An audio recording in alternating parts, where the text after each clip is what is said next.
Bonjour Vincent. Bonjour Valérie. Il y a environ 200 000 mariages en France. 18% d'entre eux sont des mariages mixtes. Mariage mixte, ça veut dire qu'on se marie avec un étranger. Et ou évidemment, une étrangère. Ou une étrangère, absolument.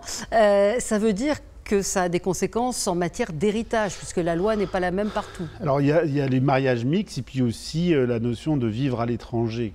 Ouais. Et tout ça, ça impacte sur les successions parce que la succession en France ne se règle pas de la même façon au Maroc, Ouais. selon la loi marocaine. Ça ne se règle pas de la même façon selon la loi, par exemple, aux États-Unis. Ouais. Johnny Hallyday, Oui, entre ou la autres, famille Jarre, ouais. enfin voilà. Ouais. Et donc nous, dans un quotidien de notaire, c'est pas forcément ces fortunes-là qu'on côtoie, mais finalement des mariages mixtes, par exemple avec l'Afrique du Nord, c'est près de 16 000 ou 18 000 mariages par an, donc c'est important. Il y a des connexions très fortes entre la France et l'Afrique du Nord, et on est confronté à des inquiétudes qui sont légitimes, hein, parce que la loi successorale au Maroc, par exemple, n'est pas du tout la même en France. En France, c'est l'égalité entre les enfants. Ce n'est pas le cas au Maroc. D'accord. Donc quand on a des enfants en France, et puis qu'on a aussi une filiation au Maroc, quand on a une vie à la fois en France, puis à la fois au Maroc, eh bien, ça peut poser des problèmes successoraux. Alors, qu'est-ce qui tranche au final, le droit français, le droit étranger? Alors le droit international en France et en Europe a beaucoup évolué.